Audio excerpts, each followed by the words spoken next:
Rajeev ശിവശങ്കറിൻ്റെ ജാലം. Zip പൊട്ടിയ bag പോലെയായിരുന്നു ലോഡ്ജിലെ ആതിഥേയ മുറി. കോവിഡ് കാലത്തിൻ്റെ അരക്ഷിതാവസ്ഥ ചിട്ടയും അടക്കും അപ്പാടെ തകിടം മറിച്ചതായിരിക്കണം. എങ്കിലും പണ്ട് ആർഭാടവും ആഭിജാത്യവും നിറഞ്ഞൊരു ജീവിതം നയിച്ചതിൻ്റെ അടയാളങ്ങൾ ശ്രദ്ധിച്ചാൽ അവിടെ കാണാം. ആണിയിളകിയ വലിയൊരു ചിത്രം തിരികെ ചുമരിൽ തൂക്കുന്ന തിരക്കിലായിരുന്നു ജീവനക്കാർ. ആകാശച്ചെരുവിൽ ചെന്നു മുട്ടുന്ന കടൽ പാലത്തിൻ്റെ ചിത്രമായിരുന്നു അത്. കടും ചായം കലർത്തിയ കടലും ആവശ്യത്തിലധികം കടൽ പക്ഷികളും ചേർന്ന് സ്വാഭാവികത നശിപ്പിച്ച ചിത്രം. ചുറ്റിക താഴെ വച്ച് ഇളം നീല പൂക്കൾക്ക് നടുവിൽ ഹോട്ടലിൻ്റെ പേര് വലുതായി തുന്നിച്ചേർത്ത തോർത്തിൽ കൈ തുടച്ച് തല തിരിക്കുമ്പോഴാണ് മാനേജർ എന്നെ കണ്ടത്.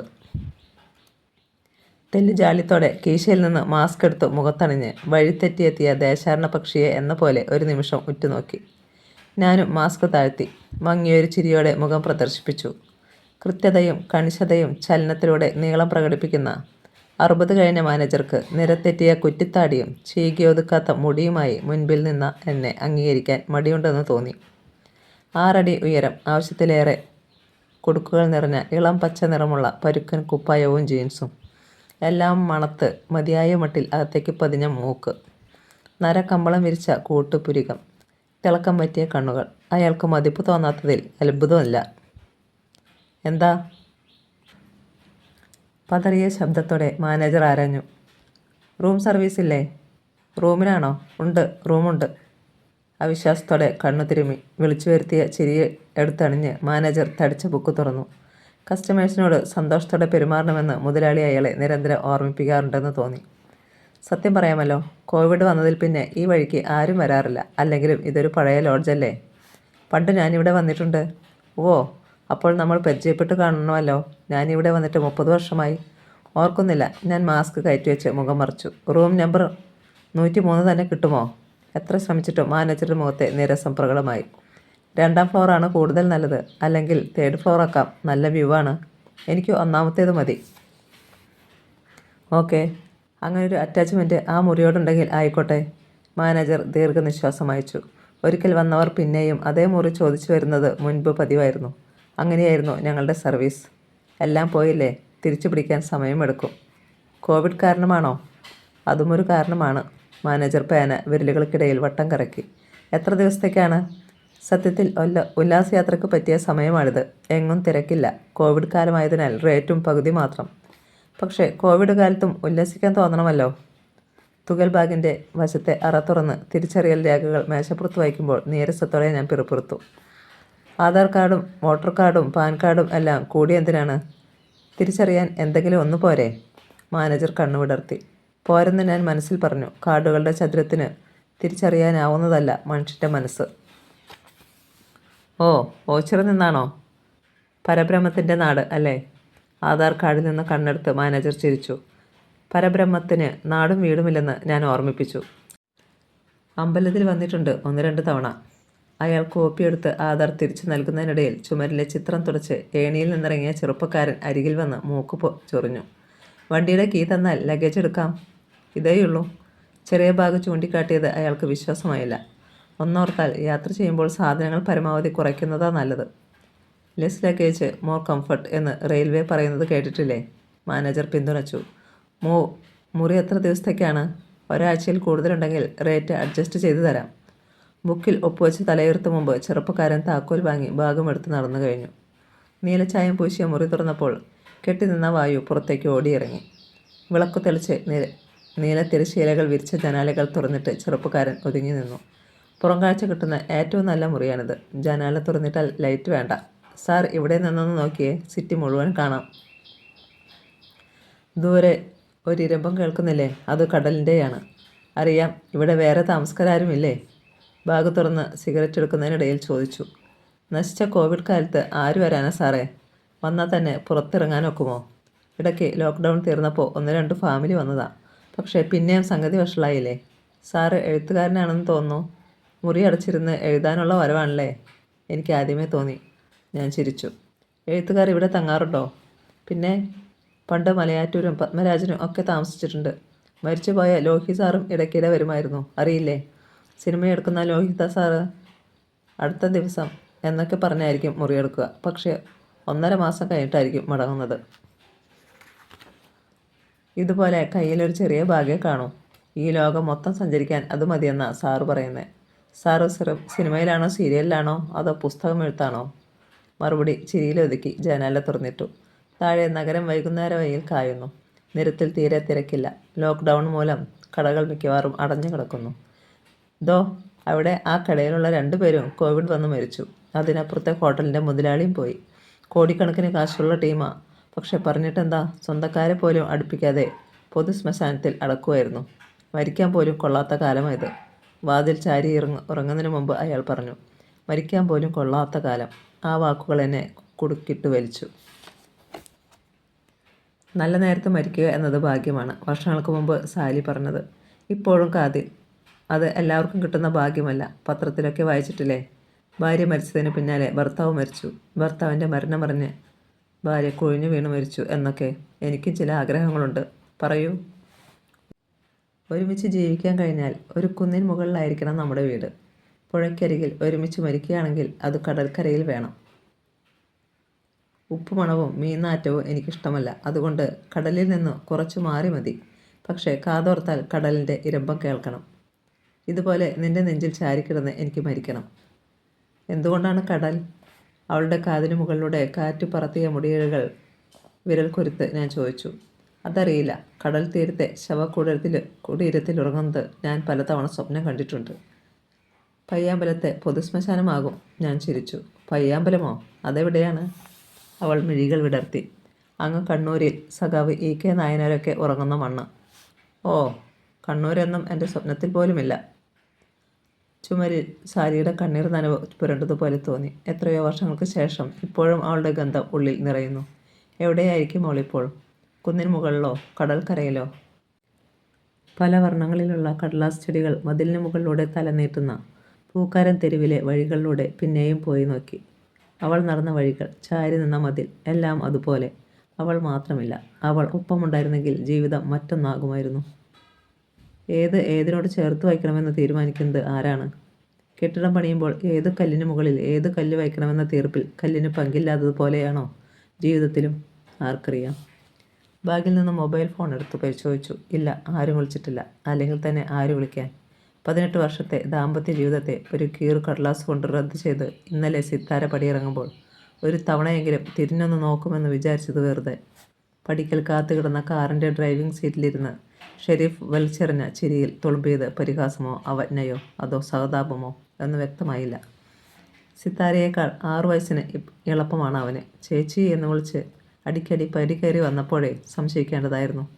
മിനിഞ്ഞാന്ന് അപ്രതീക്ഷിതമായി ഫ്ലാറ്റിലേക്ക് കയറി ചെന്ന എന്നെ കണ്ടിട്ടും അവന് തെല്ലും കൂസലില്ലായിരുന്നു. സ്വന്തം കിടപ്പറയിൽ നിന്നെന്ന പോലെയാണ് കുപ്പായത്തിൻ്റെ കുടുക്കുകളിട്ട് അവൻ പുറത്തേക്കിറങ്ങി വന്നത്. കുറ്റബോധമോ പരിഭ്രമമോ ഒന്നും ആ മുഖത്തില്ലായിരുന്നു. ബാൽക്കണിയിൽ എനിക്കെതിരെ കസേര വലിച്ചിരുന്ന് സിഗരറ്റ് കൊളുത്തി അവൻ മര്യാദയില്ലാതെ മുഖത്തേക്ക് പുകയൂതി. ഇനി പ്രത്യേകിച്ചൊന്നും പറയേണ്ട ആവശ്യമില്ലല്ലോ. ഞങ്ങൾ ഒരുമിച്ച് ജീവിക്കാൻ തീരുമാനിച്ചു. തൊണ്ടയിൽ വാക്കു കുരുങ്ങിയ എന്നെ അവൻ കൈനീട്ടി തടഞ്ഞു. വേണ്ട, ഒന്നും പറയണ്ട. ഞങ്ങളിത് നേരത്തെ ഉറപ്പിച്ചതാണ്. എങ്ങനെ പറയുമെന്ന ആശയക്കുഴപ്പമായിരുന്നു സിത്താരയ്ക്ക്. ചേച്ചി എന്ന വിളി എത്ര വേഗം പേരെടുത്തു പറയുന്ന സ്വാതന്ത്ര്യത്തിലേക്ക് എത്തി എന്ന് അത്ഭുതപ്പെട്ടു. സിത്താരയ്ക്ക് കുട്ടികളില്ല, പ്രാരാബ്ദങ്ങളുമില്ല, കൂടുതലൊന്നും ആലോചിക്കാനില്ലാത്തതിനാൽ കഴിയുമെങ്കിൽ ഇന്നു മുതൽ തന്നെ ഞങ്ങൾ ഒരുമിച്ച് താമസിക്കാമെന്നാണ് കരുതുന്നത്. ലീഗൽ പ്രൊസീജിയറൊക്കെ പിന്നാലെ മതി. ഷെരീഫിൻ്റെ ഭാര്യയും കുട്ടികളും? ചോദിക്കാതിരിക്കാനായില്ല. ഉപ്പയുടെ ചികിത്സയുടെ കാര്യം പറയാൻ സബീന തലേന്ന് വിളിച്ചതാണ്. ചോദ്യം തന്നോടല്ല എന്ന മട്ടിൽ ഷെരീഫ് സന്ധ്യയിലേക്ക് കണ്ണെറിഞ്ഞ് തെല്ലു നേരമിരുന്നു. പിന്നെ ഏതാനും പുക കൂടി എടുത്ത് ബാൽക്കണിയുടെ കൈവരിയിൽ സിഗരറ്റ് കുത്തിക്കെഴുത്തി താഴേക്കെറിഞ്ഞ് എഴുന്നേറ്റ് പോയി. ഒരു സിനിമാ തിയേറ്ററിൽ നിന്ന് ഇറങ്ങുന്ന അതേ ലാഘവത്തോടെ. കിടപ്പറയുടെ വാതിൽക്കൽ ചെന്ന് സിത്താരയോട് എന്തോ പറഞ്ഞ് കാറിൻ്റെ താക്കോലും ചൂണ്ടുവിരലിൽ കറക്കി അവൻ പുറത്തേക്ക് നടക്കുമ്പോൾ അരണ്ട വെളിച്ചത്തിൽ ഗാലക്സി തിയേറ്ററിലിരുന്ന് സിനിമ കാണുകയാണെന്ന് തന്നെ തോന്നി എനിക്ക്. ഒന്നും ചെയ്യാനില്ലാത്തതിനാലും തോന്നാത്തതിനാലും ഞാൻ അവിടെ തന്നെ ഇരുന്നു. സിത്താര മുറിയിൽ കിടന്ന് കരയുകയായിരിക്കും എന്നാണ് വിചാരിച്ചത്. അവളെ എങ്ങനെ അഭിമുഖീകരിക്കും എന്ന ആശയക്കുഴപ്പമുണ്ടായിരുന്നു. പക്ഷേ അതും തോന്നലായിരുന്നു. ഇരു ചുമലിലും ബാഗുകളുമായി മുറിയിൽ നിന്നിറങ്ങി വന്ന അവൾ കയ്യിലിരുന്ന കടലാസ് മേശപ്പുറത്ത് വെച്ച് മിണ്ടാതെ ഇറങ്ങിപ്പോയി. കാർ നീങ്ങിക്കഴിഞ്ഞാണ് കടലാസ് നോക്കിയത്. ഇനി നിങ്ങൾക്ക് പഴയ കാമുകിയെ സ്വപ്നം കണ്ടു കിടക്കാം. ആരും ശല്യപ്പെടുത്താനില്ല. പൈപ്പ് വെള്ളത്തിന് ഉപ്പ് ചുവയുണ്ടായിരുന്നിട്ടും ഏറെ സമയമെടുത്ത് വിശാലമായി കുളിച്ചു. വരും വഴി പുതുതായി വാങ്ങിയ കടുനീല നിറമുള്ള പരുക്കൻ കുപ്പായവും തവിട്ട് ജീൻസും ധരിച്ചു. കുപ്പായത്തിലെ കറുത്ത കുടുക്കുകൾ മുളച്ചു നിൽക്കുന്നത് പോലെ തോന്നി. ജീവിതത്തിലും അങ്ങനെ തന്നെയാണല്ലോ. എല്ലാവരിലും എന്തെങ്കിലും ഒന്ന് വേറിട്ട് നിൽക്കും. കാരുണ്യം, സന്തോഷം, കുന്നായ്മ, അക്രമവാസന, അങ്ങനെ എന്തെങ്കിലും. അനാവശ്യമായ പക്വതയാണ് എൻ്റെ മുഖമുദ്രയെന്ന് പണ്ടേ പലരും കുറ്റപ്പെടുത്തൽ പോലെ പറഞ്ഞിരുന്നു. സത്യത്തിൽ അനാവശ്യമായ പക്വതയല്ല, വേണ്ട സമയത്ത് വേണ്ട രീതിയിൽ പ്രതികരിക്കാതിരിക്കലാണ്. കേശവേന്ദ്ര, ശവം പോലെ ജീവിക്കാതെ ഒന്ന് ഉണർന്നു നടക്കൂ. ഒരുമിച്ചുള്ള യാത്രകളിൽ സിത്താര ഇടയ്ക്കിടെ പിന്നിൽ നിന്ന് ചൂണ്ടുവിരൽ കൊണ്ട് കുത്തുമായിരുന്നു. മരിക്കാൻ കിടക്കുമ്പോൾ ഇത്തിരി വെള്ളം ചോദിച്ചാലും ഞാൻ വളരെ സാവധാനം പാത്രം കഴുകി വെള്ളം രുചിച്ചു നോക്കി ഓരോ ചൂടും സൂക്ഷിച്ചേ വച്ചേ കൊണ്ടുവരൂ എന്നും അപ്പോഴും ആൾ മരിച്ചിട്ടുണ്ടാവുമെന്നും അവൾ പറഞ്ഞത് ഷെരീഫ് കൂടി ഉള്ള തീന്മേശയിൽ വെച്ചായിരുന്നില്ലേ? അന്ന് ഷെരീഫ് ചിരിച്ചു മറിഞ്ഞത് മറന്നിട്ടില്ല. സത്യത്തിൽ എന്തിനാണ് മനുഷ്യൻ തിരക്കിടുന്നത്? ഡ്രൈവറില്ലാത്ത ട്രെയിൻ പോലെ സമയം വരച്ചിട്ട കള്ളിയിലൂടെ ജീവിതം കൃത്യമായ ലക്ഷ്യത്തിലേക്ക് സഞ്ചരിക്കുമ്പോൾ തിരക്കിട്ടിട്ട് എന്ത് കാര്യം? ഒന്നും നേടാനില്ല. നേടുന്നതൊന്നും നേട്ടവുമല്ല. ആദ്യമായി ഷെരീഫ് വീട്ടിൽ വന്ന ദിവസങ്ങളിൽ ഒരിക്കൽ ഞാനിത് പറഞ്ഞപ്പോൾ സിത്താര ഏറ്റുപിടിച്ചത് ഓർക്കുന്നു.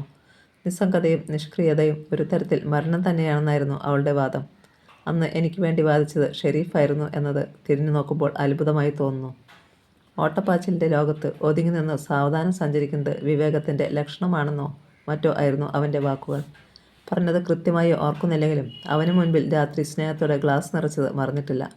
വാഹനം ഓടിച്ചു പോകുന്നത് വിലക്കി നിർബന്ധിച്ച് വീട്ടിൽ കിടത്തുകയായിരുന്നു.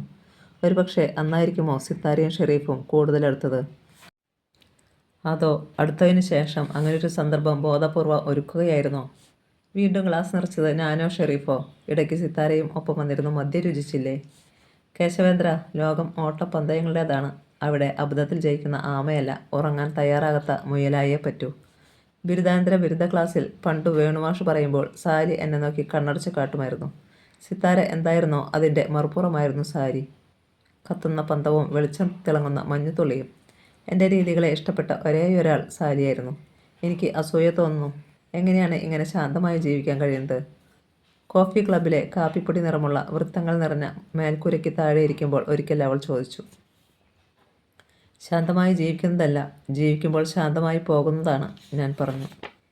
രണ്ടും ഫലത്തിൽ ഒന്ന് തന്നെയല്ലേ? അവൾ കാപ്പി രുചിച്ച് കപ്പ് താഴെ വച്ചു. മേൽചുണ്ടിൽ മീശയായി നിരന്ന പാൽപത നാവിൻ തുമ്പുകൊണ്ട് നക്കിയെടുക്കുമ്പോൾ ഒറ്റ കണ്ണടച്ച് ചിരിച്ചു. നോക്കൂ, ഇപ്പോൾ ഈ കാപ്പി ഇങ്ങനെ സാവധാനം ആസ്വദിച്ച് കുടിക്കാം. ഒറ്റ വലിക്ക് തീർക്കുകയും ചെയ്യാം. പക്ഷേ അങ്ങനെ ചെയ്താൽ കുടിക്കുന്നത് കാപ്പിയായാലെന്ത്, കഷായമായാലെന്ത്? കേശവേന്ദ്ര, ഞാൻ ആഗ്രഹിക്കുന്നത് ഇങ്ങനെ തിരക്കില്ലാത്തൊരു ജീവിതമാണ്. അമിതഭാരങ്ങളൊന്നുമില്ലാതെ പറന്നു നടക്കാനാവണം. നമുക്ക് ഒരുമിച്ച് പറന്നാലോ? അങ്ങനെയായിരുന്നു തുടക്കം, തിരിച്ചറിവിൻ്റെ ആദ്യ നിമിഷം. അതോടെ കലാലയ ജീവിതത്തെ കോഫി ക്ലബിലേക്ക് പറിച്ചു നട്ടു. കാപ്പിപ്പൊടി വട്ടങ്ങളെ സാക്ഷിയാക്കി.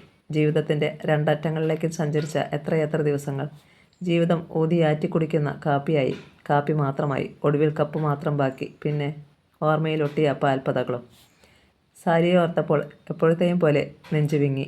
ബാഗ് തുറന്ന് മദ്യക്കുപ്പി എടുത്തു വട്ടമേശയിൽ വെച്ചു. കഴുകി കമിഴ്ത്തി വെച്ചിരുന്ന ഗ്ലാസ് ഒരിക്കൽ കൂടി കഴുകി. ഒരു ഗ്ലാസ് കഴുകാൻ ഇത്രയും നേരമോ? തീന്മേശയ്ക്കരികിൽ നിന്ന് സിത്താര ഒച്ച വച്ചതുപോലെ തോന്നി. ഇതാണ് കേശുവിനെ ഒരു കാര്യവും ഏൽപ്പിക്കാത്തത്. എല്ലാത്തിനും സാമട്ട്. ദിവസം എന്നാൽ എല്ലാവർക്കും 24 മണിക്കൂറാണ്. ഉറങ്ങാൻ 7-8 മണിക്കൂർ പോയി കിട്ടും. പിന്നെ കുളി, ഭക്ഷണം, യാത്ര എല്ലാം കൂടി 3 മണിക്കൂർ. ബാക്കി 14 മണിക്കൂർ. അത്രയേ ജീവിക്കാനുള്ള സമയം. അതിനുള്ളിൽ എന്തെന്ത് കാര്യങ്ങൾ! കേശുവിനാണെങ്കിൽ 4 പാത്രം കഴുകി തീരുമ്പോഴേക്കും 1 മണിക്കൂർ തീർന്നു കിട്ടി. സിത്താര പറഞ്ഞൊന്നും എനിക്ക് മനസ്സിലാക്കാൻ പറ്റുന്നതായിരുന്നില്ല.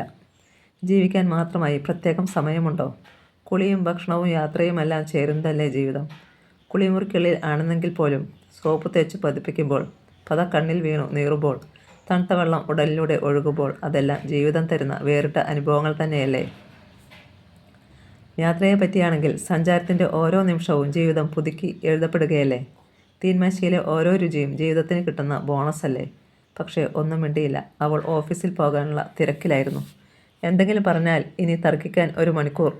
കേശു, മതി, എന്നെ ഒന്ന് വെറുതെ വിട് എന്ന് കൈകൾ തൊഴുതു പിടിച്ച് കെഞ്ചും. എന്നോടും ജീവിതത്തോടുമുള്ള നീരസം മുഴുവൻ കണ്ണുകളിൽ നിറഞ്ഞു തൂവും.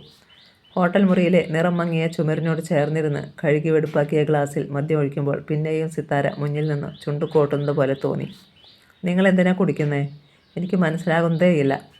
ചുമരുകളോടും കസേരകളോടും സങ്കടം പങ്കുവച്ച് അവൾ മുറിക്കുള്ളിലൂടെ നടന്നു. കള്ളു കുടിക്കുമ്പോഴെങ്കിലും മനുഷ്യൻ ആക്റ്റീവ് ആകണ്ടേ? ഇവിടെ അതുമില്ല. പഞ്ഞി പറക്കുന്നത് പോലെ ഒരു ജീവിതം. എനിക്ക് മടുത്തു. നിനക്കെന്താ വേണ്ടേ സിത്തു? ഇതുവരെ മനസ്സിലായില്ലേ? കഷ്ടം. അവൾ തലയ്ക്ക് കൈ കൊടുത്ത് സോഫയിലിരുന്നു. എനിക്ക് ജീവിക്കണം കേശു. ജീവിക്കുകയാണെന്ന് ഓരോ നിമിഷവും തോന്നിച്ചുകൊണ്ട് ജീവിക്കണം. ജീവിതം അനുഭവിക്കണം. ഇപ്പോൾ നീ ജീവിക്കുക തന്നെയല്ലേ? ഇതോ ജീവിതം? അവൾ അത്ഭുതത്തോടെ കണ്ണുമിഴിച്ച് പരിഹാസത്തോടെ ചുണ്ടുകൂട്ടി അടുത്തേക്ക് വന്നു. നിങ്ങൾക്ക് മാത്രമേ ഇത് ജീവിതമായി തോന്നൂ. എനിക്കിത് കഴിഞ്ഞുകൂടലാണ്. മോർച്ചറിക്കുള്ളിലെ നിമിഷങ്ങൾ. സത്യം പറയാമല്ലോ, നിങ്ങൾ അടുത്ത് കിടക്കുമ്പോൾ ഒരു ശവത്തോടൊപ്പമാണെന്നാണ് എനിക്ക് തോന്നാറ്. സിത്താര ഉറഞ്ഞു തുള്ളി കിടപ്പറയിൽ കയറി വാതിലടച്ചപ്പോൾ വാതിൽ മണി കലമ്പി. ആലോചനയിൽ നിന്നുണർന്നു വാതിൽ തുറന്നപ്പോൾ മുൻപ് വന്ന ഹോട്ടൽ ബോയ് വെളുക്കെ ചിരിച്ച് തലചൊറിഞ്ഞു. സ്നാക്സ് വല്ലതും വേണേൽ നേരത്തെ പറയണം സാറേ. 1-2 കടയേ തുറന്നിട്ടുള്ളൂ. ലോക്ക്ഡൗൺ ആയതുകൊണ്ട് അതും നേരത്തെ അടയ്ക്കും. വാതിൽ വിടവിലൂടെ മേശയിലെ കുപ്പിയും ഗ്ലാസും ഒളിക്കണ്ണിട്ട് നോക്കി അവൻ ചിരിച്ചു. സാറ് സാധനം കൊണ്ടുവന്നത് നന്നായി. അല്ലെങ്കിൽ 1-ാം തീയതിയായിട്ട് നെട്ടോട്ടം ഓടേണ്ടി വന്നേനെ. തനിക്ക് വേണോ? അയ്യോ, ഗസ്റ്റിനോടൊപ്പം കഴിക്കാൻ പാടില്ലെന്നാ നിയമം. കയറി വാടോ. ഇവിടെ ഇപ്പോൾ ആരറിയാനാ? മാനേജർ അറിഞ്ഞാൽ പണി പോകും. അതാ. ആരും അറിയാൻ പോകുന്നില്ല. താൻ വാ. അയാളെ മുറിക്കുള്ളിലേക്ക് കൈപ്പിടിച്ച് കയറ്റി. എങ്ങനെ മനസ്സിലായി ഞാൻ മദ്യപിക്കുകയാണെന്ന്? ഗ്ലാസ് നീട്ടുമ്പോൾ ആരാഞ്ഞു. അതൊക്കെ എനിക്കറിയാം സാറേ. ഈ പണി തുടങ്ങിയിട്ട് കുറേ ആയില്ലേ. സാറിനെ കണ്ടപ്പോൾ തന്നെ ഞാൻ പറഞ്ഞില്ലേ, കഥ എഴുതാൻ സൗകര്യം നോക്കി വന്നതാണ്. ഇതും അതുപോലെയാ. അയാൾ ഒറ്റ വലിക്ക് ഗ്ലാസ് തീർത്ത് മേശപ്പുറത്ത് വെച്ചു. എന്താ പേര്? മാർട്ടിൻ. എന്നാൽ മാർട്ടിൻ കേട്ടോ, ഞാൻ എഴുത്തുകാരനല്ല, കഥ എഴുതാൻ സൗകര്യം നോക്കി വന്നതുമല്ല. പിന്നെ ചാവാൻ. പോ സാറേ, തമാശ പറയാതെ. അതേടോ, ചാവാൻ പോകുന്നവരാരും അത് മുൻകൂട്ടി പറയില്ല സാറേ. ഞാൻ പറയും. ചുമ്മാ. ദുർദ്ദേശക്കാരെ ഒറ്റ നോട്ടത്തിലെ ഞാൻ മൺതറിയുമെന്ന് ശേഖരൻ ചേട്ടൻ എപ്പോഴും പറയും. ഞാൻ വിലക്കിയത് കൊണ്ട് മാത്രം വന്നു കയറിയ എത്ര പേരെ റൂം കൊടുക്കാതെ പറഞ്ഞയച്ചേക്കുന്നു. മാനേജറുടെ പേര് ശേഖരൻ എന്നാണോ? മൂരാച്ചി എന്നായിരുന്നു ശരിക്കും പേരുണ്ടേണ്ടിയിരുന്നേ. മാർട്ടിൻ ചിരിയടക്കി. അതുപോട്ടെ, സാറെന്തിനാ ചാവുന്നതിനെ പറ്റിയൊക്കെ പറഞ്ഞേ? തമാശയാണെങ്കിലും വേണ്ട കേട്ടോ. അല്ലെങ്കിൽ തന്നെ സാറിപ്പോൾ എന്തിനാ ചാവുന്നേ? പ്രണയനൈരാശ്യം. മാർട്ടിൻ അലറി ചിരിച്ചു. ഈ പ്രായത്തിലോ? പ്രണയത്തിന് പ്രായമില്ലടോ. അതില്ലായിരിക്കും. എന്നാലും സാറ് ആ ടൈപ്പല്ല. ഏത് ടൈപ്പല്ലെന്നാ? എടോ മാർട്ടിനെ, തന്നോട് നേര് പറയാമല്ലോ. ഗ്ലാസ് മുത്തി കേശവേന്ദ്രൻ താഴെ വെച്ചു. കാമുകി പണ്ട് എന്നോട് പറഞ്ഞിരുന്നു, ഒരുമിച്ച് ജീവിക്കാൻ കഴിഞ്ഞില്ലെങ്കിൽ കടലിനടുത്തുള്ള മുറി കിടന്ന് മരിക്കണമെന്ന്. അയ്യോ, പേടിപ്പിക്കാതെ സാറേ. മാർട്ടിൻ്റെ മുഖം വിവരണമായി. അയാൾ നെറ്റി ചുളിക്കുകയും നാവ് കടിക്കുകയും ചെയ്തു. പിന്നെ ദോശ മറിച്ചിരുന്ന മട്ടിൽ നോട്ടം കൊണ്ട് എന്നെ തിരിച്ചിട്ട് പതിയെ തല കുലുക്കി ചിരിച്ചു. എന്നിട്ട് കാമുകി എന്തിയേ? അറിയില്ല. അതല്ലേ പ്രണയനൈരാശ്യം എന്ന് പറഞ്ഞേ? പിന്നല്ല. നേരം കളയാതെ ഒന്നുകൂടെ ഒഴിച്ചു സാറേ. മാർട്ടിൻ തല കുടഞ്ഞ് ചിരിച്ചുകൊണ്ട് ഗ്ലാസ് നീട്ടി. സിത്താരയുടെ അച്ഛൻ മരിച്ചത് സ്കൂട്ടർ അപകടത്തിലായിരുന്നു. ഒരു ദിവസം 1.5 മണിക്കൂറിൻ്റെ ഇടവേളയിൽ അദ്ദേഹത്തിന് 2 അപകടങ്ങളെ നേരിടേണ്ടി വന്നു. ആദ്യത്തേതിൽ നിന്ന് അത്ഭുതകരമായി രക്ഷപ്പെട്ടെങ്കിലും രണ്ടാമത്തേത് ജീവനെടുത്തു. ട്രെയിനിൽ പരിചയപ്പെട്ട കുടുംബത്തോടൊപ്പം അവരുടെ കാറിൽ റെയിൽവേ സ്റ്റേഷനിൽ നിന്ന് ഓഫീസിലേക്ക് പോകുമ്പോൾ ലോറിയുമായി കൂട്ടിയിടിച്ചായിരുന്നു ആദ്യത്തെ അപകടം. കാറിലുണ്ടായിരുന്നവരെ ആശുപത്രിയിലാക്കിയ ശേഷം സുഹൃത്തിൻ്റെ സ്കൂട്ടർ സംഘടിപ്പിച്ച് ഓഫീസിലേക്ക് വരുമ്പോൾ ബസ്സുമായി കൂട്ടിയിടിച്ച് രണ്ടാമത്തെ അപകടം. എന്തിനാണ് മരണം ഒരാൾക്ക് വേണ്ടി 2 അരങ്ങ് ഒരുക്കിയതെന്ന് പലവട്ടം ആലോചിച്ചിട്ടുണ്ട്. ആദ്യ അപകടത്തിൽ തന്നെ എടുക്കുന്നതായിരുന്നില്ലേ സ്വാഭാവികം.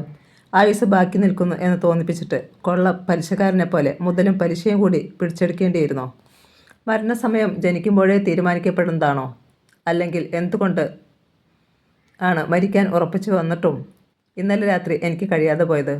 ഏറെ ദിവസത്തെ ആലോചനയ്ക്ക് ശേഷമെടുത്ത തീരുമാനമായിരുന്നു ആത്മഹത്യ. പോരും വഴി വിഷവും വാങ്ങി. പക്ഷേ 2 തവണയും ബാഗിൽ നിന്നെടുത്ത ശേഷം തിരിച്ചു വച്ചു. മരിക്കാൻ ധൈര്യം കിട്ടട്ടെ എന്ന് വിചാരിച്ചാണ് മദ്യപിച്ചത്. അപ്പോഴേക്കും മാർട്ടിൻ വന്നു. അതോടെ കുടി മാത്രമായി. അയാൾ എപ്പോഴാണ് പോയതെന്ന് ഓർക്കുന്നില്ല. ബോധം കെട്ടുറങ്ങിപ്പോയി. വാതിലടച്ചത് ഞാൻ തന്നെയായിരുന്നോ? പ്രഭാത വെയിൽ ചതുരം വരച്ച കിടക്കയിൽ കിടന്ന് ഞാൻ ആലോചിച്ചു. 8 മണി കഴിഞ്ഞു കാണും. വെയിലിന് മൂർച്ച വയ്ക്കുന്നതേയുള്ളൂ. എന്നിട്ടും പുറത്തേക്ക് നോക്കുമ്പോൾ തല വെട്ടിപ്പിളർക്കുന്ന വേദന. ബെഡ് കോഫി വേണമെങ്കിൽ റിസപ്ഷനെ വിളിച്ച് പറയേണ്ടി വരുമെന്ന് മാർട്ടിൻ പറഞ്ഞിരുന്നു. മരിക്കാൻ പോകുന്നവന് എന്തിനു ബെഡ് കോഫി? ഇന്ന് തന്നെ കാര്യം നടത്തുകയാണ് വേണ്ടത്. മരിക്കാൻ തീരുമാനിച്ചാൽ പിന്നെ ജീവിക്കുന്ന ഓരോ നിമിഷവും ഭാരമാണ്. അയ്യോ, ഇത് ഇന്നലെ മാർട്ടിൻ പറഞ്ഞതല്ലേ? അതെ. മരണത്തെ പറ്റിയായിരുന്നു അവൻ സംസാരിച്ചത് മുഴുവൻ. അവൻ്റെ അപ്പം മരിച്ചത്, അപ്പൻ്റെ അപ്പനെ വെട്ടിക്കൊന്നത്, അങ്ങനെ എത്രയെത്ര കഥകൾ. ഞാൻ മരിക്കാൻ വന്നതാണെന്ന് പലതവണ പറഞ്ഞിട്ടും അവന് വിശ്വാസം വന്നില്ല. സാറിന് ഇനിയൊരു 40 കൊല്ലം കൂടി ജീവിക്കും, നോക്കിക്കോ. അവൻ കയ്യിലടിച്ച് ഉറപ്പു തന്നു. മരണമെന്ന് പറയുന്നത് വലിയ സംഭവമൊന്നുമല്ല സാറേ. ഒറ്റ നിമിഷം കൊണ്ടെടുക്കാവുന്ന തീരുമാനം. പക്ഷേ ഒരു കാര്യം ചെയ്യുമ്പോൾ അതിൻ്റെ ഗുണം കിട്ടണ്ടേ? മരിക്കുന്നവന് എന്ത് നേട്ടമാണ് കിട്ടുന്നേ? ചത്തത് കൊളരുതാത്തവനാണെങ്കിൽ ജീവിച്ചിരിക്കുന്നവർക്ക് ചിലപ്പോൾ നേട്ടമുണ്ടായിരിക്കും, അല്ലെങ്കിൽ അവർക്കും നഷ്ടം. പിന്നെന്താ മരണം കൊണ്ട് ഗുണം? ജീവിച്ചിരുന്നത് കൊണ്ട് പ്രത്യേകിച്ച് ആർക്കും പ്രയോജനമില്ലെങ്കിൽ മരണം നേട്ടം തന്നെയല്ലേ എന്ന് ചോദിക്കണമെന്നുണ്ടായിരുന്നു. പക്ഷേ അവൻ പിന്നെയും ഓരോന്ന് കിഴിച്ചു തുടങ്ങിയാൽ എല്ലാം തുറന്നു പറയേണ്ടി വരും എന്നതുകൊണ്ട് അത് വിഴുങ്ങി. മരണം ചോദ്യമല്ല, ഉത്തരമാണ്. ജീവിതം കാണിച്ച നന്ദികേടുകൾക്കുള്ള ഉത്തരം.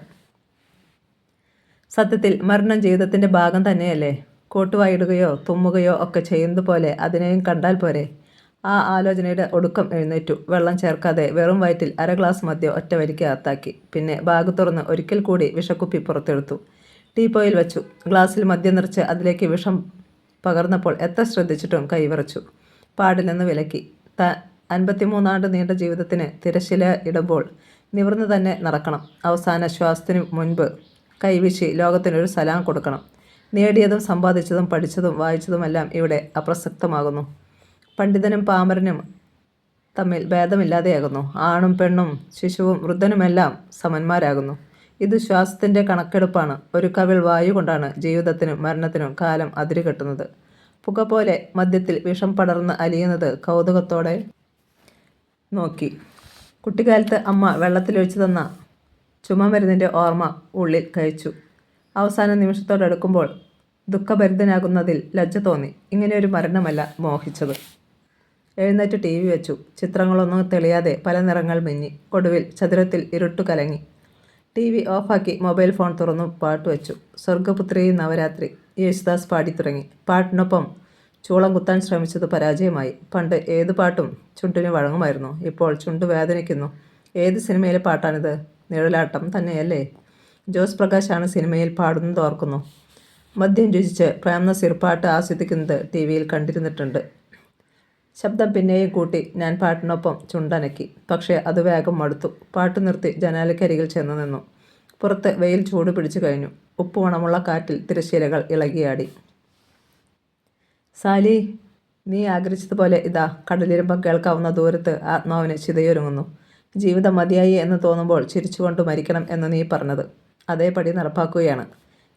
നിന്നെ ചേർത്ത് പിടിക്കാനോ കുന്നിൻ മുകളിൽ പുഴയോരത്തെ വീട്ടിൽ ഒന്നിച്ചു പാർക്കാനോ കഴിഞ്ഞില്ല. പക്ഷേ നീയില്ലെങ്കിലും നിന്റെ ഓർമ്മകളെ ചേർത്ത് പിടിച്ച് ഇതെങ്കിലും ഞാൻ നടപ്പിലാക്കുന്നു. തിരിഞ്ഞു നോക്കുമ്പോൾ സാലിയെ തട്ടിപ്പറിച്ചു കൊണ്ടുപോയ വിധിയാണ് എൻ്റെ ജീവിതം അട്ടിമറിച്ചത്. അവൾ പോയതോടെ ചോർന്നു പോയത് സന്തോഷവും പ്രതീക്ഷയും വിശ്വാസവും എല്ലാമായിരുന്നു. ജീവിച്ചിരിപ്പുണ്ടെങ്കിൽ ഇതിനകം ഒന്ന് വിളിക്കുകയെങ്കിലും ചെയ്യാതിരിക്കുമോ? വിദേശത്തായാലും വല്ലപ്പോഴുമെങ്കിലും നാട്ടിൽ വരാതിരിക്കുമോ? അന്വേഷിക്കാത്ത സ്ഥലങ്ങളില്ല. ഒരുപക്ഷെ അവളും എന്നെ അന്വേഷിക്കുന്നുണ്ടാവുമോ? ഹേയ്, ഇല്ല. ഉണ്ടായിരുന്നെങ്കിൽ തീർച്ചയായും ഇതിനകം എന്നിലേക്ക് എത്തിപ്പെട്ടേനെ. 35-ാം വയസ്സിൽ സിത്താര വന്ന് കയറിയില്ലായിരുന്നെങ്കിൽ സാരിയുടെ ഓർമ്മകളുമായി ജീവിച്ചു തീർന്നേനെ എൻ്റെ പടുജീവിതം. വിദൂര കാഴ്ചയിൽ സാരിയുടെ ഓർമ്മയുണർത്തിയതുകൊണ്ട് മാത്രമാണ് സിത്താരയെ ഇഷ്ടപ്പെട്ടതുപോലും. അവളുടെ നിഷ്കളങ്കമായ ചിരിയും ഇഷ്ടമില്ലാത്തത് കേൾക്കുമ്പോഴുള്ള ചുണ്ടു കൂർപ്പിക്കലും സിത്താരയ്ക്ക് കിട്ടിയിരുന്നു. പരിചയപ്പെട്ടപ്പോൾ ആദ്യം ചോദിച്ചത് സാരിയുടെ ആരെങ്കിലുമാണോ എന്നാണ്. വിവാഹം കഴിഞ്ഞ ദിവസം ആദ്യം അവൾക്കറിയേണ്ടിയിരുന്നു സാലി ആരെന്നായിരുന്നു. ഒന്നും മറച്ചു വച്ചില്ല. ചിരിച്ചുകൊണ്ടാണ് കേട്ടിരുന്നെങ്കിലും പിന്നീട് അവസരം വന്നപ്പോഴെല്ലാം കുത്തുവാക്കുകളുടെ ആവനാഴിയിൽ നിന്ന് അവൾ തൊടുത്തുവിട്ടത് അന്ന് ഞാൻ പറഞ്ഞ വാക്കുകളായിരുന്നു. സാലിയെപ്പറ്റി തുറന്നു പറഞ്ഞില്ലായിരുന്നെങ്കിൽ സിത്താരയുടെ പെരുമാറ്റം മറ്റൊന്നാകുമായിരുന്നോ? അവൾ എന്നെ ആത്മാർത്ഥമായി സ്നേഹിക്കുമായിരുന്നോ? ഇനി അതൊന്നും ചിന്തിച്ചിട്ട് കാര്യമില്ല. ജീവിതം അട്ടിമറിഞ്ഞു കഴിഞ്ഞു. ശ്വാസം ഉള്ളിലേക്കെടുത്ത് വിഷമദ്യം ചുണ്ടോടടുപ്പിക്കുമ്പോൾ വാതിൽക്കൽ ആരോ തട്ടി. ഒന്നല്ല 2 വട്ടം. മരണത്തിൽ നിന്ന് വിളിക്കുന്നതാര്? അതോ പോകാൻ നേരമായില്ലേ? ഗ്ലാസ് താഴെ വെച്ച് എഴുന്നേറ്റു. തെളിയണോ എന്ന സംശയം തീരാതെ മിന്നുന്ന ബൾബ്. അധികാരത്തോടെ ചുറ്റിയടിച്ച് തളർന്ന് വഴിതെറ്റി അലയുന്ന ഉപ്പുകാറ്റ്. നിശബ്ദത പൊറ്റക്കെട്ടിയ ഇടനാഴി. വാതിലിൽ തട്ടിയെന്ന് തോന്നിയതാവുമോ? കൂട് വിട്ടുപോകാൻ മടിക്കുന്നൊരു ആത്മാവിൻ്റെ ഭ്രമാത്മകമായ തോന്നൽ. അല്ല, 2 തവണ കേട്ടതാണ്. 2-ാം തവണ തെല്ല് ശക്തമായി തന്നെയായിരുന്നു. എന്തായാലും മാർട്ടിനല്ല. അയാൾ ഉച്ചയോടെയേ വരൂ എന്നാണ് പറഞ്ഞത്. മാനേജർ കൗണ്ടർ വിട്ട് പോരാൻ ഇടയില്ല. പിന്നെ ആര്? ഇടനാഴിയിലൂടെ നടന്നു. ചുണ്ട് ചേർത്ത് പിടിച്ചു നിൽക്കുന്ന കുറ്റവാളികളെപ്പോലെ. അടഞ്ഞു കിടക്കുന്ന 5 മുറികൾ. ഒരിടത്തും ആൾ താമസമില്ല. ഇടനാഴിയുടെ അങ്ങേയറ്റത്തോളം നടന്നു തിരിച്ചു വന്ന് വാതിലടച്ചു തഴുതിട്ട് ഇത്തിരി നേരം കാതോർത്തു. അനക്കമില്ല. ഫോണിൽ എങ്ങനെയാണ് തനിയെ പാട്ട് നിന്നത്? അതോ പാട്ട് വച്ചിരുന്നില്ലേ? അവസാനമായി സിത്താരയെ ഒന്ന് വിളിച്ചാലോ? അതോ ഷെറീഫിനെ വിളിക്കണോ? തൊട്ടുരുമ്മി കിടക്കുകയാണെങ്കിൽ രണ്ടുപേർക്കും അത് അസൗകര്യമാകും. അല്ലെങ്കിൽ തന്നെ വിളിച്ചിട്ട് എന്താണ് പറയുക? വെറുതെ ബൈ പറയാം. സിത്താര പ്രതികരിക്കാനിടയില്ല. ഷെരീഫ് എപ്പോഴത്തെയും പോലെ ശ്വാസം അകത്തേക്ക് വലിച്ച് മുടിയിഴകൾക്കിടയിലൂടെ വിരലോടിച്ച് പുരുകം ചൊളിച്ച് ഒന്ന് വിശദമാക്കാമോ എന്ന് ചോദിച്ചേക്കാം. വിശദാംശങ്ങളിൽ ആവശ്യമില്ലാത്ത ചുരുക്കെഴുത്താണ് മരണമെന്ന് പറഞ്ഞ് മനസ്സിലാക്കേണ്ടി വരും. പിന്നെയും ചോദ്യങ്ങളുണ്ടാകും. ചിലപ്പോൾ സംഭാഷണം നീണ്ടുപോയേക്കാം. വേണ്ട, ആരെയും ഇനി വിളിക്കാനില്ല. കസേരയിൽ വന്നിരുന്ന് ഗ്ലാസ് കയ്യിലെടുക്കുമ്പോൾ പുറത്തൊരു ആരവം. ജനാലക്കരികിൽ ചെന്നു. അവസാനത്തെ കാഴ്ചയല്ലേ, കണ്ണിറയെ കണ്ടു കൊതിത്തീർക്കാം. നിരത്തിനോട് ചേർന്ന വെളിപ്പറമ്പിൽ കുട്ടികൾ പട്ടം പറത്തുകയായിരുന്നു. വയലറ്റ് നിറമുള്ള പട്ടം. ദൈവമേ, എന്തിനാണ് നീ ഇപ്പോൾ എൻ്റെ ആകാശത്ത് ഒരു പട്ടം പറത്തിയത്? ഈ ഉപമയിലൂടെ എന്താണ് നീ പറയാൻ ശ്രമിക്കുന്നത്? നീലാകാശത്തിന് കുറുകെ പരൽമീൻ പോലെ വാൽ വെട്ടിച്ചകലുന്ന പട്ടം നോക്കി നിൽക്കെ കാലം ഓർമ്മയുടെ ആകാശത്ത് മറ്റൊരു വയലറ്റ് പട്ടം പറത്തി. എന്താ അത് ശരിക്ക് പറക്കാത്തത്? സാരി അസ്വസ്ഥയായി. ജീവിതം പോലെയാ ഇതും. പറത്താൻ കാറ്റ് വേണം. ആവശ്യം വന്നപ്പോൾ ഈ കാറ്റ് എങ്ങോട്ട് പോയി? മുകളിലേക്ക് നോക്കി ഒരേ നിൽപ്പ് നിന്നു. കഴുത്ത് കഴിച്ചപ്പോൾ ഇരുവശത്തേക്ക് തലവെട്ടിച്ച് അവൾ നൂലിനറ്റം പിടിച്ച് അരികിൽ വന്നിരുന്നു. എന്നാൽ പറയ്, എന്താ നിന്റെ ജീവിതത്തെ പറത്തുന്നത്?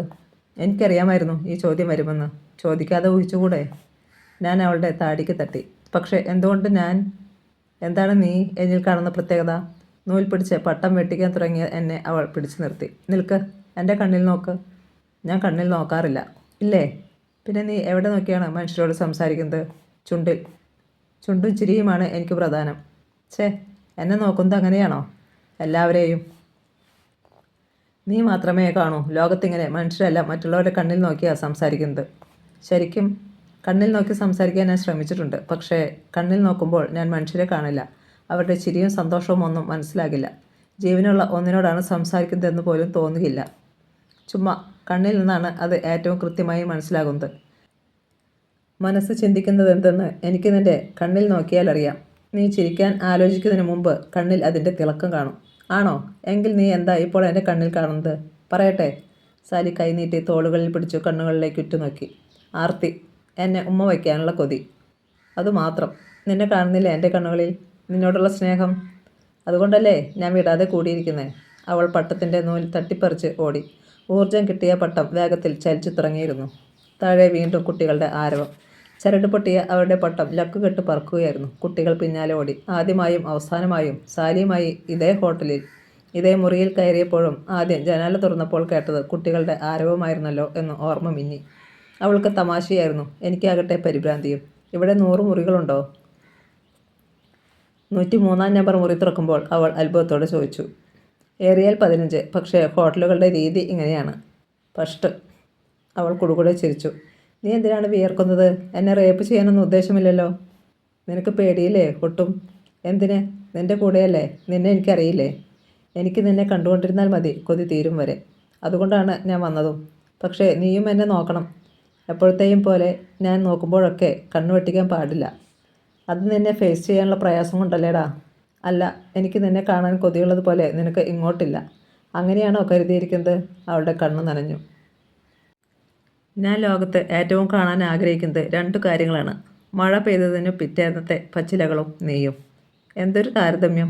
എനിക്ക് ചിരി പൊട്ടി. വാ, ഇവിടെ ഇരിക്കേ. എന്നിട്ട് എന്നെ നോക്ക്. ഞാനും നിന്നെ തന്നെ നോക്കിയിരിക്കാം. അവൾ കസേര മുൻപിലേക്ക് നീക്കിയിട്ട് കിടക്കയിലിരുന്നു. ഞാനും കസേരയിലിരുന്നു. കണ്ടു മടുക്കില്ലേ നിനക്ക്? കടലും കാടും നീയും എനിക്ക് ഒരുപോലെയാണ്. കാണും തോറും കൊതി കൂടുകയുള്ളൂ. ശരി, എന്നാൽ കണ്ടോളൂ. അവൾ കണ്ണു മുഴിപ്പിച്ച് എൻ്റെ കണ്ണുകളിലേക്ക് നോക്കി. ആ കണ്ണുകളിൽ കണ്ടു പുഴപ്പരപ്പിൽ വീഴുന്ന ചില്ലുവെയിൽ, ചിറകടിച്ച് വീഴുന്ന വെള്ളിപ്പറവുകൾ, കാറ്റിൽ തലയിളക്കുന്ന തളിരിലകൾ, ആകാശം തൊടുന്ന വൻമരങ്ങൾ, പിണയുന്ന കാട്ടുവള്ളികൾ. ഹോ, കണ്ണു കഴിച്ചിട്ടെന്ന പോലെ ഞാൻ തല കുടഞ്ഞു. ഓർമ്മകൾ, പിന്നെയും ഒടുക്കത്തെ ഓർമ്മകൾ. ഒരിക്കൽ കൂടി വിഷമദ്യമെടുത്തു. ചുണ്ടോടടുപ്പിച്ചപ്പോൾ അതാ വീണ്ടും വാതിൽക്കൽ മുട്ടൽ. ഗ്ലാസ് താഴെ വെച്ച് വാതിൽ തുറന്നു. ഒരു വെളുത്ത മുയൽ ഇടനാഴിയിലൂടെ ചാടിയോടി. അതെ, അതൊരു മുയൽ തന്നെ. പക്ഷേ കടലോരത്തെ ഒറ്റപ്പെട്ടൊരു ലോഡ്ജിൻ്റെ ഫസ്റ്റ് ഫ്ലോറിൽ എവിടെ നിന്ന് വരാനാണ് മുയൽ? അടുത്തെങ്ങും കാടില്ല. മുയലുമായി വരുന്ന സന്ദർശകരുമില്ല. ഇത് ദൈവത്തിൻ്റെ പദ്ധതിയല്ലാതെ മറ്റൊന്നുമല്ലെന്നുറപ്പ്.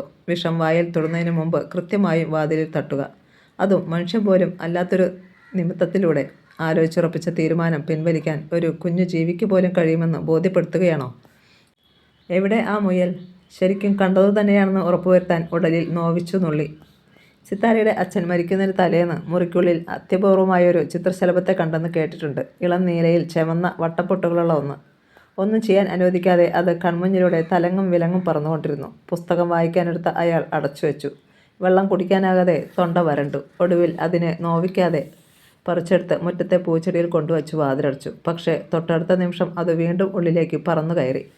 അയാൾ രോഷത്തോടെ പങ്ക വേഗത്തിൽ ചലിപ്പിച്ചു. ദിശ തെറ്റി മുറിയിൽ അങ്ങുമിങ്ങും പാറിയ പൂമ്പാറ്റയെ പെട്ടെന്ന് കാണാതായി. പിന്നീടാണ് അറിഞ്ഞത് പൂമ്പാറ്റ അയാളുടെ പുറത്ത് ഒട്ടിയിരിക്കുകയാണെന്ന്. കുടഞ്ഞെറിയാൻ എത്ര ശ്രമിച്ചിട്ടും കഴിഞ്ഞില്ല. ഓരോ തവണയും പറന്നതാണ് അയാൾക്കു കയ്യെത്തി പിടിക്കാനാവാത്ത ഇടത്ത് പുറത്തെ വിയർപ്പിൽ അത് ഒട്ടിയിരുന്നു. അത് ചതഞ്ഞരയുമോ എന്ന് പേടിച്ച് അയാൾ കിടക്കാൻ മടിച്ചു. പക്ഷേ എപ്പോഴോ ഒരിക്കൽ അയാൾ അറിയാതെ അത് അപ്രത്യക്ഷമായി. പൂമ്പാറ്റയുടെ രൂപത്തിൽ മരണം മുന്നറിയിപ്പ് നൽകിയതാണെന്ന് സിത്താര അതിനെ വ്യാഖ്യാനിച്ചത്. അതുപോലെയായിരിക്കുമോ മുയലും? ഏതു നിമിഷവും ചാടി വീഴാവുന്നൊരു അക്രമിയെ പിടിക്കാനെന്ന പോലെ ഞാൻ ഇടനാഴിയിലൂടെ ശബ്ദം കേൾപ്പിക്കാതെ നടന്നു. 1-2 മുറികളിലെ വാതിലിൽ തള്ളി നോക്കി. അകത്താരുമില്ലെന്ന് ഉറപ്പുവരുത്തി. കുട്ടിക്കാലത്ത് സാറ്റു കളിക്കാൻ വീടരികിലെ പഞ്ഞിമരങ്ങൾ അതിരിട്ട മൈതാനത്ത് നടന്ന ഓർമ്മ എന്നെ ചൂഴുന്നു. കാറ്റിൽ ചിതറിയ പഞ്ഞിനൂലുകൾ പൂമ്പാറ്റകളെപ്പോലെ ചുറ്റും പറക്കുന്നു. ജീവിതത്തിൽ ഓരോന്നും മറ്റെന്തെല്ലാമായോ അദൃശ്യമായി കൂട്ടിക്കെട്ടിയിരിക്കുന്നതിനെപ്പറ്റി അത്ഭുതകരമായൊരു ഭാരിച്ച വെളിപ്പാട് ആ നിമിഷം എൻ്റെ ഉള്ളിൽ അടരുകയായിരുന്നു. ഒരു മുയലിന് വർഷങ്ങൾക്കപ്പുറത്തെ സാറ്റ് കളിയിലേക്കും പൊട്ടിയടരുന്ന പഞ്ഞിത്തുണ്ടുകളിലേക്കും മനുഷ്യൻ്റെ ഓർമ്മകളെ വലിച്ചു കൊണ്ടോടാൻ കഴിയുന്നെങ്കിൽ അത് എത്ര ആശ്ചര്യകരമായിരിക്കുന്നു എന്ന് ഞാൻ നിശ്വസിച്ചു. എവിടെയോ ശബ്ദം കേട്ടതുപോലെ മുയലും ഒളിച്ചുകളിയിലൂടെ കൗതുകം പങ്കിടുകയായിരിക്കണം. പൂച്ച നടത്തത്തോടെ ഇടനാഴിയിലൂടെ അങ്ങേയറ്റം വരെ ചെന്നു. തിരിച്ചു നടക്കുമ്പോൾ പിന്നിൽ വീണ്ടും ശബ്ദം. വലത്തേയറ്റത്തെ മുറിയിൽ നിന്ന് വെയിലിൻ്റെ ഒരു കീറ് പൊടുന്നനെ പുറത്തേക്ക് നീണ്ടു. ദൈവമേ, ആ മുറിയിൽ താമസക്കാരുണ്ടല്ലോ. ചിലപ്പോൾ ഇന്നലെ രാത്രി മുറിയെടുത്തതാകും. അല്ലെങ്കിൽ മാർട്ടിൻ പറയാൻ വിട്ടുപോയതാകും. തഴുതിരാത്ത വാതിലിന് മുന്നിൽ സംശയിച്ചു നിന്നു. ഒരു മുയലുമായി ഹോട്ടലിൽ മുറിയെടുക്കാനെത്തിയത് ആരാകും? ചിലപ്പോൾ ഇരട്ടക്കുട്ടികളുള്ള ഒരു കുടുംബമായിരിക്കാം. കുട്ടികളുടെ കളിക്കൂട്ടുകാരായിരിക്കാം മുയൽ. രണ്ടും കൽപ്പിച്ച് വാതിൽ തട്ടി. അകത്ത് ചടുപടേ ശബ്ദം. വാതിൽ പതിയെ തള്ളിയപ്പോൾ 2 പ്രാവുകൾ ഉറക്കെ ചിറകുകൾ കുടഞ്ഞ് മുറിക്ക് കുറുകെ പറന്നു. വെയിൽ നിലത്ത് വിരിച്ചിട്ട പരവതാനി അകത്തേക്ക് നീണ്ട് ചുമരിലൂടെ തുറന്നിട്ട ജനാലിലേക്ക് കയറിപ്പോയി. അത്തറിൻ്റേതുപോലുള്ള രൂക്ഷമായ സുഗന്ധം മുറിക്കുള്ളിൽ തുളുമ്പി നിൽക്കുന്നു. പട്ടുതുണികളും കുടകളും തിളങ്ങുന്ന കടലാസുകളും ചീട്ടുകളും ചിതറിക്കിടക്കുന്ന മേശയ്ക്ക് നടുവിൽ ഒരു ഹാർമോണിയം. മേശയ്ക്ക് കീഴിലും കട്ടിലിനടിയിലും വലിയ കടലാസ് പെട്ടികൾ. ചുമരിനോട് ചേർത്ത് വലിച്ചു കെട്ടിയ അയയിൽ കറുത്ത കുപ്പായങ്ങൾ. ഏതോ മാതൃകൻ്റെ മുറിയാണോ ഇത്? ഹലോ, ആരെങ്കിലും ഉണ്ടോ ഇവിടെ? അടഞ്ഞുകിടന്ന കുളിമുറിയുടെ വാതിൽക്കിലേക്ക് നീങ്ങി നിന്ന് ഉറക്കെ ചോദിച്ചു. കുളിമുറിയിൽ ആരുമില്ലെന്ന് തോന്നി. കൃത്യമായ ഇടവേളയിൽ നീർത്തുള്ളികൾ ബക്കറ്റിൽ വീണു ചിതറുന്ന സ്വരം കേൾക്കാം. 2 തവണ കള്ളച്ചുമ ചുമച്ച് ഞാൻ വീണ്ടും സാന്നിധ്യം അറിയിച്ചു. മേശപ്പുറത്തിരുന്ന ഹാർമോണിയത്തിൽ തൊട്ടപ്പോൾ ദുർബലമായൊരു സ്വരച്ചീള് തെറിച്ചു. അത് കേട്ടിട്ടാവണം കട്ടിലിന് കീഴിൽ നിന്ന് മുയൽ പുറത്തേക്ക് തലനീട്ടി. വാ, അടുത്തോട്ട് വാ. ഞാൻ കൈനീട്ടി. മുയൽ ഉള്ളിലേക്ക് തലവലിച്ചു. ഇവിടെ നീ തനിച്ചേയുള്ളോ? എവിടെ നിൻ്റെ ഉടയാൻ? എന്തിനാ നീ എൻ്റെ മുറിയുടെ വാതിൽക്ക് വന്ന് തട്ടിയേ? കട്ടിലിന് താഴേക്ക് കുഞ്ഞിരുന്ന് ചോദിച്ചു. കാതുകൾ തുരുത്തുരെ ചലിപ്പിച്ചിട്ടും മുൻകൈകൾ കൊണ്ട് നാവു നക്കിയും മുയൽ ചോദ്യങ്ങളെ അവഗണിച്ചു. വാതിൽ ചേർത്തടച്ച് പുറത്തിറങ്ങി. ഇടനാഴിയിലൂടെ നടക്കുമ്പോൾ പിന്നിൽ പാദചലനങ്ങൾ പോലെ. ഞെട്ടിത്തിരിയുമ്പോൾ തണുത്ത കാറ്റ് ഇടനാഴിയുടെ അറ്റത്തെ ജാലക തിരശീലകളിൽ പടക്കം പൊട്ടിച്ച് പറന്നു. പൊടുന്നനെ ഹാർമോണിയത്തിൻ്റെ മധുരമായൊരു ഈണ ഉയർന്നു. തിരിച്ചു നടക്കാൻ തുടങ്ങുമ്പോഴാണ് എൻ്റെ മുറിയിൽ നിന്നാണ് സംഗീതമെന്ന് തിരിച്ചറിഞ്ഞത്. വാതിൽ തള്ളി തുറക്കുമ്പോൾ കിടക്കയിൽ പുറംതിരിഞ്ഞിരുന്ന് ഹാർമോണിയം വായിക്കുന്ന ഒരാൾ. നീളൻ ജുബ്ബയും വെളുത്ത മുണ്ടും. സൂഫി വര്യന്മാരെ പോലെ തലയിൽ വെള്ളത്തൊപ്പി. ആരാണ് ഇയാൾ? എപ്പോഴാണ് ഇയാൾ ഞാനറിയാതെ മുറിയിൽ കയറി പറ്റിയത്? ശബ്ദമുയർത്താനാഞ്ഞത് തിരിച്ചറിഞ്ഞിട്ട് എന്ന വണ്ണം അയാൾ തിരിഞ്ഞു നോക്കാതെ ഇടം കൈ ഉയർത്തി വിലക്കി. ഞാൻ മിണ്ടാതെ ചുമരിനോട് ചേർന്ന് നിന്നു. ഹാർമോണിയം പാടിക്കൊണ്ടിരുന്നു. ഏറെ ആലാപന സാധ്യതയുള്ളൊരു ഹിന്ദുസ്ഥാനി രാഗമാണതെന്ന് തോന്നി. ഇടനെഞ്ചിൽ ഭാരം നിറയ്ക്കുന്ന വിഷാദഭരിതമായ ഈണം. ജാലക തിരശ്ശീല കൊണ്ട് താളം പിടിക്കുന്ന കടൽക്കാറ്റ്. ജാലകത്തിനപ്പുറം കാതോർക്കുന്ന വെയിൽ. ഹാർമോണിയത്തിൽ ദ്രുതവേഗത്തിൽ ചലിക്കുന്ന വിരലുകൾക്കൊപ്പം ഇടയ്ക്കിടെ അയാൾ പാട്ട് മൂളുന്നുമുണ്ടായിരുന്നു. ഞാൻ കാത്തുനിന്നു. ആരാണ് നിങ്ങൾ? അടുത്ത പാട്ടിലേക്കുള്ള രാഗസഞ്ചാരത്തിന് മുൻപ് ചുമലിലെ തൂവെള്ള തൂവാല കൊണ്ട് അയാൾ മുഖത്തെ വിയർപ്പൊപ്പുമ്പോൾ ഞാൻ കട്ടിലിന് മേശയ്ക്കുമിടയിലേക്ക് ചാടി വീണു.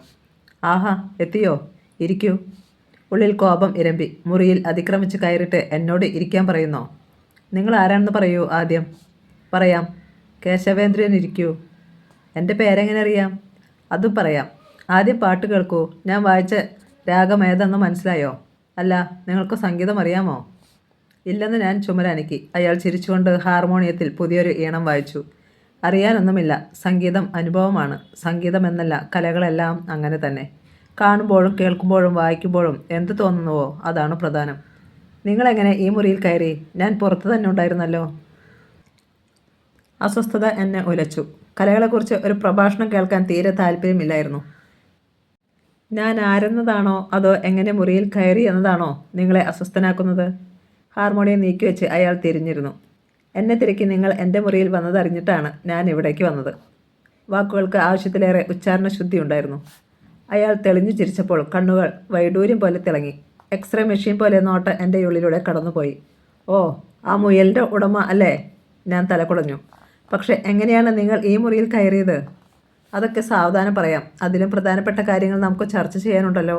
അയാൾ ചിരിച്ചുകൊണ്ട് ഒരു പാലമിട്ട് എഴുന്നേറ്റ് കൈനീട്ടി. ഞാൻ വിശ്വപ്രകാശ്. എൻ്റെ കൈകൾ അറിയാതെ നീണ്ടു. ഞാൻ ഈ പാട്ട് വായിച്ചത് നിങ്ങൾക്ക് വേണ്ടിയാണ്. ചുമലിൽ നിന്ന് തൂവാലയെടുത്ത് മുഖം തുറച്ച് അയാൾ വീണ്ടും കട്ടിലിരുന്നു. നിങ്ങളതിനെ കുടിക്കുന്നില്ലേ? മേശപ്പുറത്തിരുന്ന വിഷമദ്യത്തിലേക്ക് അയാളുടെ വിരൽ നീണ്ടപ്പോൾ ഞാൻ നടുങ്ങി. ഗ്ലാസ് എടുത്തു മാറ്റാൻ കൈനീട്ടിയപ്പോഴേക്കും വിശ്വപ്രകാശ് അത് സ്വന്തമാക്കി കഴിഞ്ഞിരുന്നു. കുറേ നാളായി മദ്യപിച്ചിട്ട്. എന്താണിത്, ബ്രാൻഡിയാണോ? അയാൾ ഗ്ലാസ് ചുണ്ടോടടുപ്പിച്ചു. അയ്യോ, അത് കുടിക്കല്ലേ. ഞാൻ പരിഭ്രാന്തിയോടെ ഗ്ലാസ് പിടിച്ചു വാങ്ങാൻ ശ്രമിച്ചു. അയാൾ കൈയുയർത്തി തടഞ്ഞ് പുറം തിരിഞ്ഞിരുന്നു. ഞാൻ നല്ലൊരു കുടിയനായിരുന്നടോ പണ്ട്. പറഞ്ഞു തീരും മുമ്പേ അയാൾ അത് വായിലേക്ക് കമഴ്ത്തി. ഞാൻ തലയ്ക്ക് കൈവച്ചു. ഞാനൊരു പാട്ടുകൂടി വായിക്കാം. താൻ കൂടി സഹകരിക്കാമെങ്കിൽ നമുക്കിത് കൊഴുപ്പിക്കാം. വിശ്വപ്രകാശ് വീണ്ടും ഹാർമോണിയം അരികിലേക്ക് നീക്കിവെച്ചു. എൻ്റെ ഉടലും മനസ്സും മരവിച്ചിരുന്നു. നാവ് ടാറിൽ പുതഞ്ഞ ചേരയെപ്പോലെ തലയടിച്ചു കുഴഞ്ഞു. കാലുകൾ ഉരുക്കു തൂണുപോലെ നിലകൊണ്ടു. പൊടുന്നനെ പിറവിയെടുത്ത അസംഖ്യം വിയർപ്പുചാലുകൾ ഉടലിലൂടെ ആർത്തൊഴുകി. വിശദമായി പഠിച്ചിട്ടാണ് ഈ വിഷം വാങ്ങിയത്. ഉള്ളിൽ ചെന്നാൽ 3 മിനിറ്റിനകം മരണം. അതാണ് പ്രത്യേകത. ആദ്യം ഉടൽ വിയർക്കും, നാവ് വരളും, കണ്ണുകളിൽ ഇരുട്ടു കയറുന്നതിനോടൊപ്പം ശ്വാസമുടിപ്പിൻ്റെ താളവും തെറ്റും, ബോധം മറയും. പിന്നെ പ്രാണൻ വേർപെടാൻ നിമിഷങ്ങൾ മതി. ഞാൻ വിശ്വപ്രകാശിനെ സൂക്ഷിച്ചു നോക്കി. തളിരിട്ടക്കിനാക്കൾ തൻ താമരമാല വാങ്ങാൻ.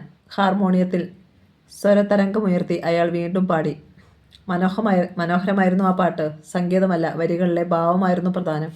ഓരോ വരിയും 3-4 പ്രാവശ്യം ആവർത്തിച്ചായിരുന്നു പാട്ട്. പൂനുള്ളി പൂനുള്ളി എന്ന് പാടുമ്പോൾ മുറിക്കുള്ളിലൊരു പൂന്തോട്ടമുണ്ടായി. കൈവിരൽ കുഴയുമ്പോൾ എന്ന് പാടുമ്പോൾ എൻ്റെ കൈവിരലുകൾ ശരിക്കും കുഴഞ്ഞു. മരണം ഉടലും ഉയിരും പിടിച്ചു ഉലയ്ക്കേണ്ട നേരത്താണ് ഇതാ ഒരു മനുഷ്യൻ പാടി തകർക്കുന്നതെന്ന് ഞാൻ വിസ്മയിച്ചു.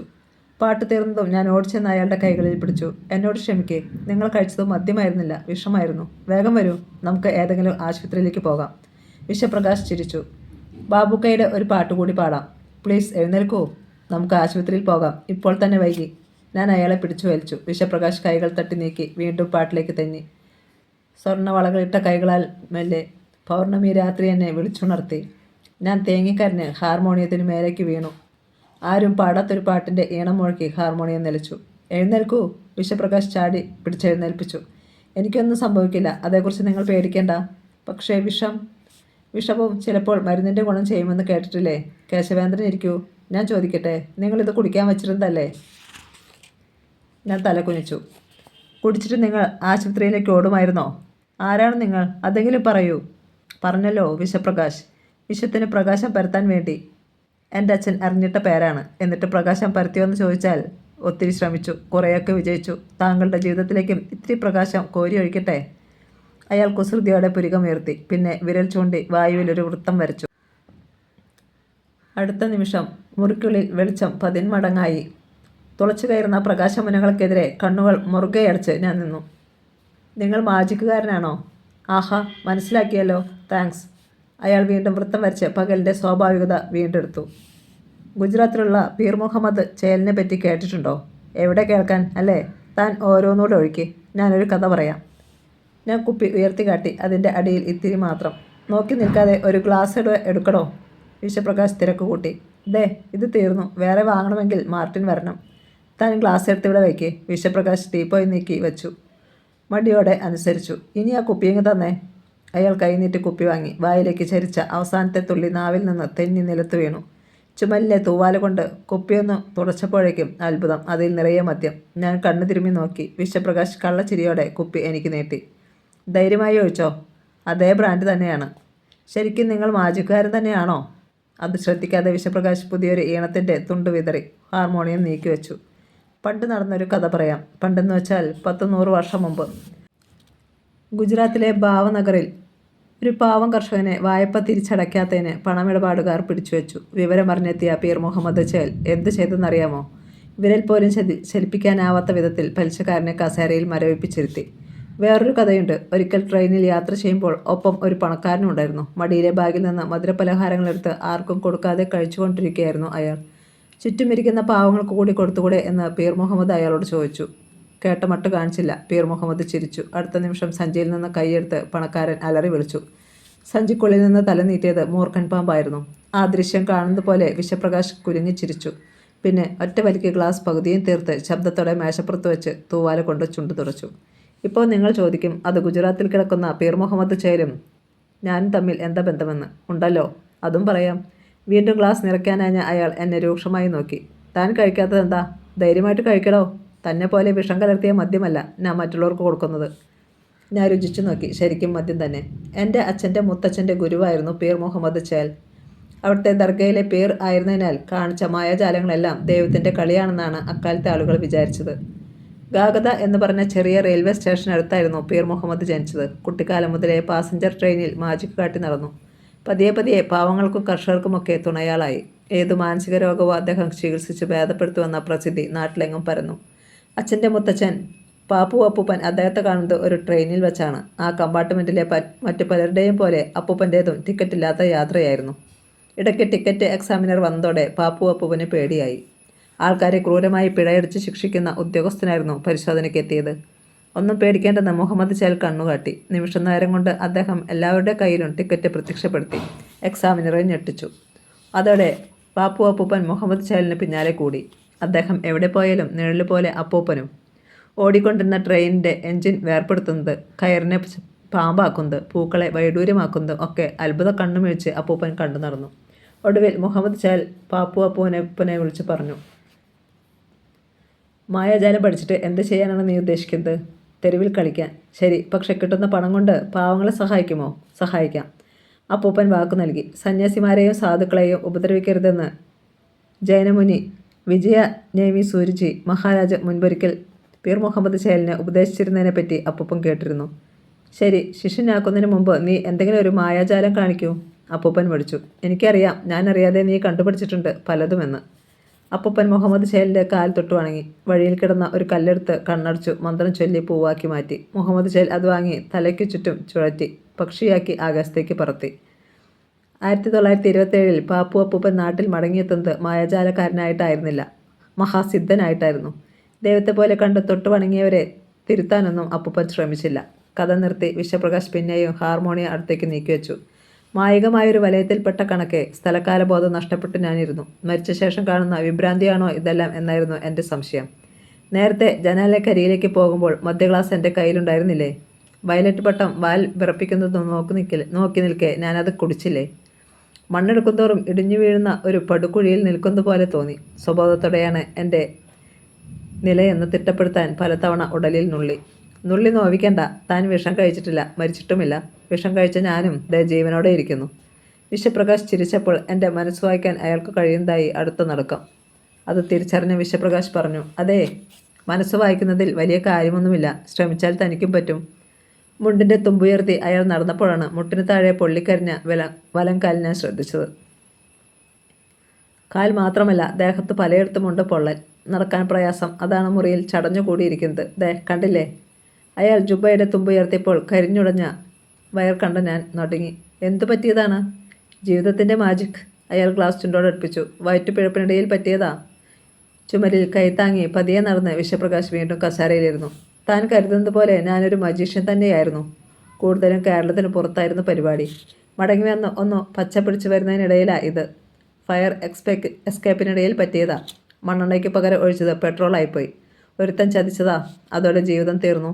അതിൽ പിന്നെ എൻ്റെ മുറിയിൽ നിന്നോ പുറത്തിറങ്ങിയിട്ടില്ല. ഇവിടം എനിക്കിപ്പോൾ വീട് പോലെ തന്നെയാ. അയാൾ വീണ്ടും ഗ്ലാസുകളിൽ മദ്യം നിറച്ചു. കുപ്പിയിൽ ഇപ്പോഴും പകുതിയിലേറെ മദ്യം. അത് തീരുന്നില്ലേ? അതോ അങ്ങനെ തോന്നിക്കുന്നതാണോ? ഞാൻ ഒരിക്കൽ കൂടി ഉടലിൽ നുള്ളി. അത് കണ്ട് വിശ്വപ്രകാശ് ഊറിച്ചിരിച്ചു. ജീവിതവും മായാജാലവും ഒരുപോലെയാണ് കേശവേന്ദ്ര. ഇന്ദ്രനാണ് മായാജാലത്തിൻ്റെ ദേവൻ. അതുകൊണ്ടാണ് ഇന്ദ്രജാലമെന്ന് പറയുന്നത്. ഇന്ദ്രൻ്റെ മായാവല ഒരുക്കിയിരിക്കുന്നത് മേരുപർവ്വതത്തിലാണെന്ന പുരാണം പറയുന്നത്. ഇന്ദ്രൻ ശത്രുക്കളെ കൊന്ന് അവരുടെ തന്നെ ആയുധം ഉപയോഗിച്ച് മായ കാണിച്ചാണത്രേ. ജീവിതവും മായാജാലവും മറ്റുള്ളവരുടെ കൺകെട്ട് കലയാ, ഇല്ലാത്തതുണ്ടെന്ന് തോന്നിപ്പിക്കൽ. സന്തോഷം, അഭിമാനം, സങ്കടം എല്ലാം തോന്നലാ. സ്റ്റേജിൽ നിൽക്കുന്ന മായാജാലക്കാരനെ പോലെ ജീവിതത്തിൽ ഓരോരുത്തരും ഒറ്റയ്ക്കാ. തൊപ്പിയിൽ നിന്ന് മുയലിനെ എടുക്കുന്ന പോലൊരു അത്ഭുതം നമ്മളെപ്പോഴും പ്രതീക്ഷിക്കും. മനക്കോട്ട കെട്ടും. മാജിക് നടത്തുമ്പോൾ കാഴ്ചക്കാരെല്ലാം ആഗ്രഹിക്കുന്നത് മാജിക് പൊളിയണേ എന്നല്ലേ? ജീവിതത്തിലും അതുപോലെ നമ്മൾ തകർന്നു കാണാൻ ആഗ്രഹിക്കുന്ന കുറേ പേരുണ്ടാകും. ചിലപ്പോൾ സുഹൃത്തുക്കളുടെ രൂപത്തിൽ, അല്ലെങ്കിൽ ബന്ധുക്കളുടെ രൂപത്തിൽ. ഞാൻ എഴുന്നേറ്റ് ജനാലക്കരികിലേക്ക് നടന്നു. പട്ടം പറത്തിയ കുട്ടികൾ ഒഴിഞ്ഞു പോയിരുന്നു. ശരിക്കും കുട്ടികൾ നേരത്തെ അവിടെ ഉണ്ടായിരുന്നോ? അതോ അതും മായാജാലമായിരുന്നോ? ആഹാ, കടലിൻ്റെ മണം ശരിക്കും മതിപ്പിക്കുന്നത് തന്നെ അല്ലേ? അയാളുടെ മൂക്ക് വിറച്ചു. കാറ്റ് കുസൃതി കാട്ടുന്ന ജുബയുടെ കൈകൾ കൊറ്റികളെപ്പോലെ ചിറകടിച്ചു.